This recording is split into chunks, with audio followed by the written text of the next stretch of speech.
Welcome back to the Photoshop CS5 for architecture students. In this video we're going to look at brushes very briefly and see how we can use colour for different effects with brushes. Now I'm going to work on my section again, so I'm just going to zoom in a little bit to that area through there. Now what I am going to try and achieve is a kind of a fill or a colour through that ground plane, just to emphasize the section cut of the ground. Now I can go up and select my brushes through the brush tool. There's a few flyouts through here. We've got the brush and the pencil, but I'm going to use the brush tool because I want to have more like a wash effect on here. Now you can see at the top in the control ribbon we can adjust the size of the brush so it's more appropriate. Okay, we're just going to have it working normally. I'm going to knock the opacity down just to about half, the flow at 50%. So I'm happy with that setting.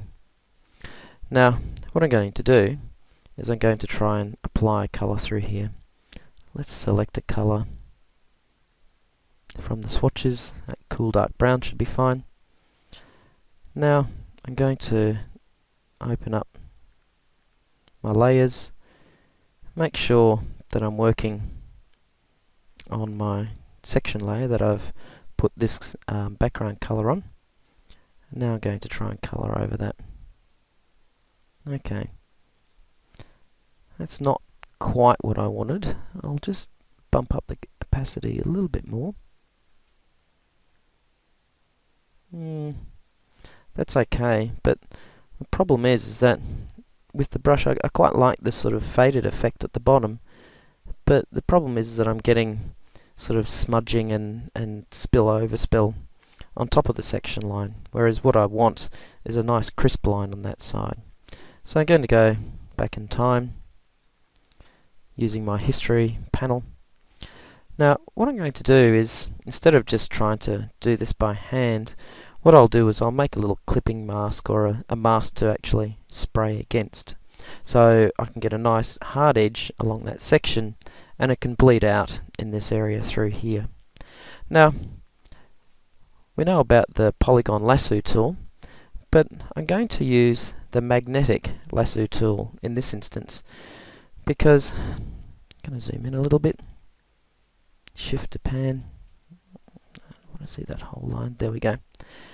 Because the polygon lasso tool will try and find the difference between pixel colors. So in this case it'll find it very easily because we've got just black and white, and it'll make a selection hard up against that. So if I drag my magnetic lasso against that, it's going to do a reasonable job sticking to that line. Once I've reached the end, just going to click off, double click to finish that. Now I'm going to finish off my mask using the standard lasso tool just to add to that. So I'm going to hold my shift key down,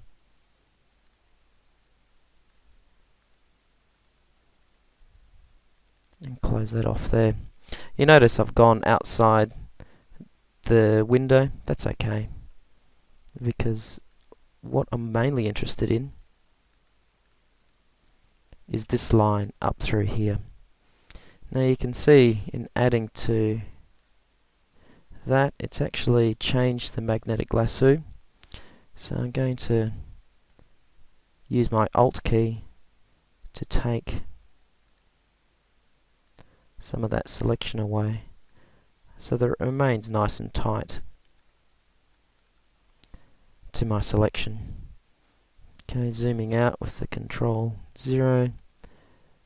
Okay, I'm going to use the rectilinear tool, shift key to add, and I'm just going to give myself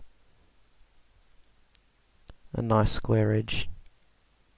Maybe what I'll do is I'll give this top edge a bit of an angle. Okay. So I've got a mask here now. I'll zoom in that area a little bit more. So now when I spray against that, it's like putting a bit of masking tape against that edge there. So I'm going to go back to my paintbrush.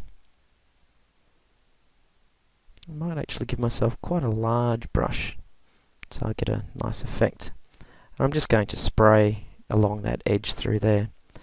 So now when I do my spray edge, I get a nice tight edge to that mask. Now I'm going to redo that just a little bit tighter to that edge. There we go.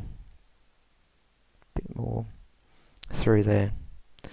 So you can see by using the mask I can get a nice crisp edge and use the brush tool to give myself, you know, more of a graduated effect.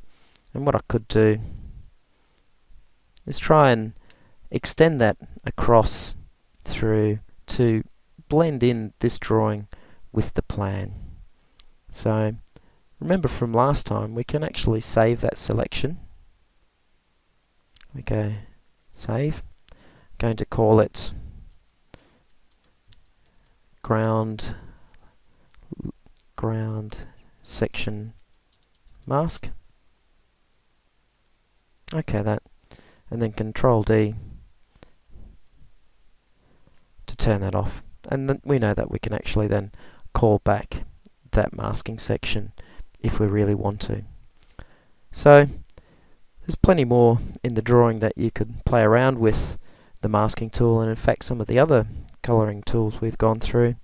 So practice a little bit, knock yourself out, but we'll come back to the next video where we'll start to put extra features like people and trees and so on to breathe life and contextualize our drawings. Okay, so we'll see you for the next video.